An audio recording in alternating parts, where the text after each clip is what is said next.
Hi, Alay Yajnik with Focalpoint Business Coaching here.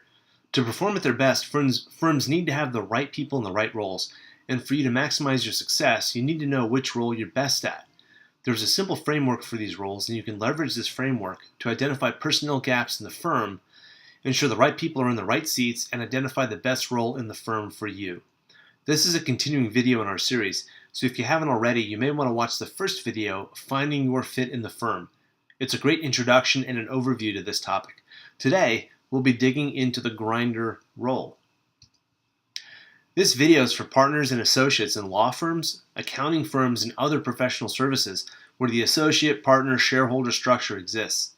If you're an associate, we're going to describe this role to give you guidance to maximize your career potential. If you're already a leader in your firm, we'll help you ensure that your firm has the right people in this role. If you're an associate or a junior partner, life can be really frustrating. Likely your role isn't what you expected when you started. You're working long hours, sometimes crazy hours. Your work is tedious yet difficult, and you feel like you have so much more to give to your firm, so many problems you can solve, but you're not in a position to do so. You need to move up in the organization, but you're not sure how to do that. So as you watch this video, try to answer two questions. Number one, do you want to be a grinder for the rest of your career? And number two, do you have the traits to be a finder, minder, or binder? At the partner level, especially the managing partner level, you're challenged by how to grow the firm. Your ability to develop your grinders into the roles of finders, minders, and binders directly impacts the firm's future. Losing promising grinders can doom a firm. So this video will help you answer two questions. Who in your firm is going to be grinders for the rest of their career, and who can develop into a finder, minder, or binder? The Finder, Minders, Grinders framework was developed by Meister in 1993 in his excellent book, Managing the Professional Service Firm. In her book, Army of Entrepreneurs in 2011, Prosek added a new role, binders. We're going to use this framework for the rest of this video. In this video, we'll identify the strengths, highlight the blind spots, and help you determine if this is your likely role. The role you choose will have direct consequences in your career, so we'll discuss the career impacts as well. Grinders are those whose only task it is to do the actual work. And Focalpoint business coach Lisa Aguirre will give us an overview of the role. Lisa is a lawyer and a business coach, so she knows firsthand exactly what this role is all about. She's been successful in firms of all sizes. Lisa?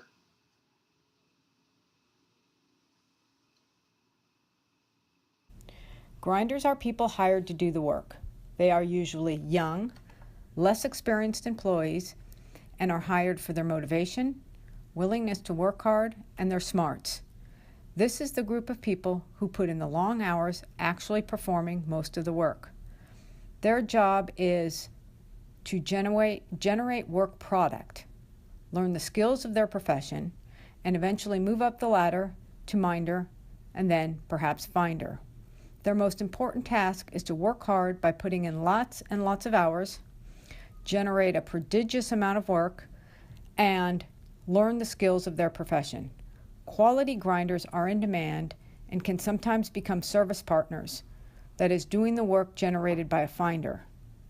Other titles for grinders who have been in the role for over 6 or 7 years and are not likely to move up in the firm are called of counsel, senior associate, or non-equity partners.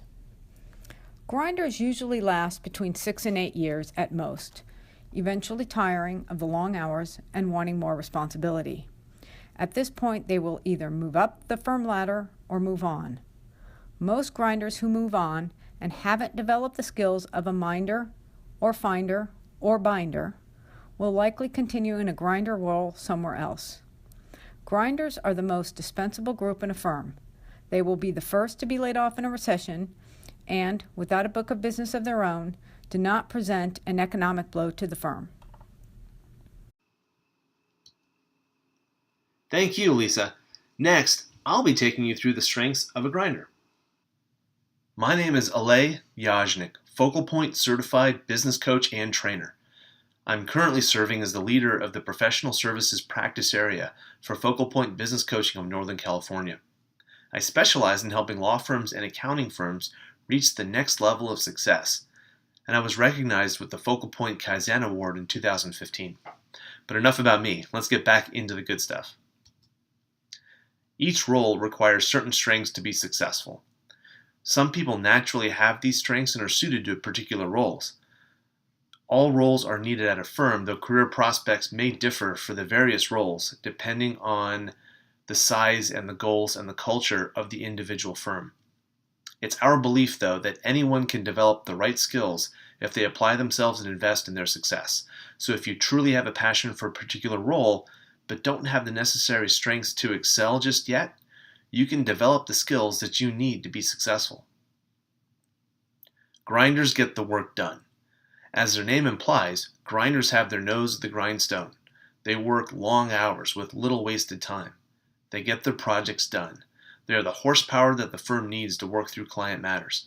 As grinders become more experienced, they often develop deep expertise in specific niche areas of the law. Now, Jim Sackman, Focal Point Business Coach, will take us through the common blind spots that people in this role may have. Hi, I'm Jim Sackman, a Focal Point Business Coach here in Northern California, and I'm here to talk to you about blind spots and how they relate to finders, minders, binders, and grinders. And that's my job as part of the Focal Point coaching team here in Northern California. So let's get started with that. So, what are blind spots? And really, we're talking about the inability to perceive important elements whenever somebody is doing their work or in their career or even in their life. And since we're focused on a specific model for that, I've created a model for blind spots. And they're going to fall into three elements. And the first of that is an inside out perspective. Now, an inside out perspective is something everybody has, which is how you view the world. And because everybody has a different role, they have the view that their role is what's important in the business or the most important thing in the business. They have a role in many areas of their life, and people generally assume that their role is the most important. Even if it's equally important or less important in certain cases, people like to emphasize their own belief and capability in what they do. It's a bit of narcissistic behavior, but everybody does it, at least to some extent. The second are style challenges. And style challenges are the ways people work and how they interact with other people. So, different behavioral styles, different communication styles work better between different people. And if you've got a style, you have to know that some people find it not very helpful. And that's your blind spot, is that you don't know how to adapt what you do to the way people need to be related to. And finally, are strategic issues. It's very hard for almost everybody to think long term on a regular basis about the impact of what they're doing today and whether it's a good idea or not. And in some cases, actually, what they're doing today is tactical and it's only going to affect today and tomorrow. But strategy should be kept in mind in almost every position at all times. So, even if you're not actively working on strategy, strategy is crucial to any business, and it's important that you line up with what you do with strategy. So let's take a look at each of the individual types of behavior or roles within a company and where their blind spots are. Now, a grinder is an attorney or somebody within a firm that does the work. They're the person that's doing the day-to-day tactical work for the company. And so their thing is, of course, the work is king. So I grew up in industry as an engineer, and engineers always considered the product development, the actual code writing, to be what's important. And I've spent many times where people said, "Look at the great work we did on this product." Yeah, except you didn't sell any. Um, so it may have been stellar coding, but it added no value to the firm. And that's a challenge that you can get here, is if you get too down into the details of the work, you never pick your head up and say, is this a worthwhile project? Are we doing the right thing? Is this something that's going to relate to the greatest amount of billing? Second problem is because they're down in the trenches working out with customers.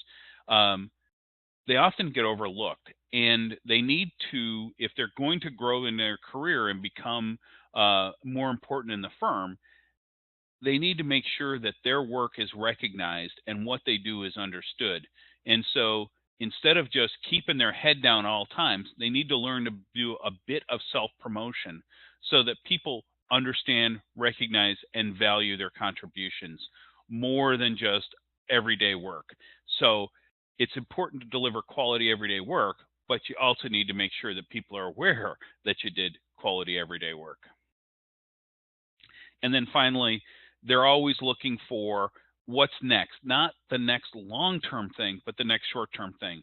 They want to make, in some ways, they love work to be piled up in front of them because they get to make sure that they're employed because there's always work in front of them, which means they're never looking to make the work smarter. Are there administrative tasks they could dump? Are there ways that we could process business that is more efficient? Because these are the people that are actually in those processes and actually have the most valuable input into process development, but they never do it. They're just like, I'm just going to do the next thing. They never spend the time to pick their head up and say, we could look at the way we're doing the business and we could find a way to do it better. So those are the blind spots as they relate to grinders. Thank you, Jim. Next, Peter Irish will give us the recipe for recognizing a natural grinder by focusing on aspects of their behavior. In order to do this, Peter's going to explain the model we're using and then apply it to grinders. Hello, I'd like to welcome you to this short explanation of DISC and how this applies to the behavioral sets we know as finders, minders, grinders, and binders. I'm Peter Irish, President of Business Coaching of Northern California. We use DISC profiles to better understand behavior. Through a short online survey, our clients gain enormous insights into their behavioral tendencies as a step toward becoming more effective in their roles.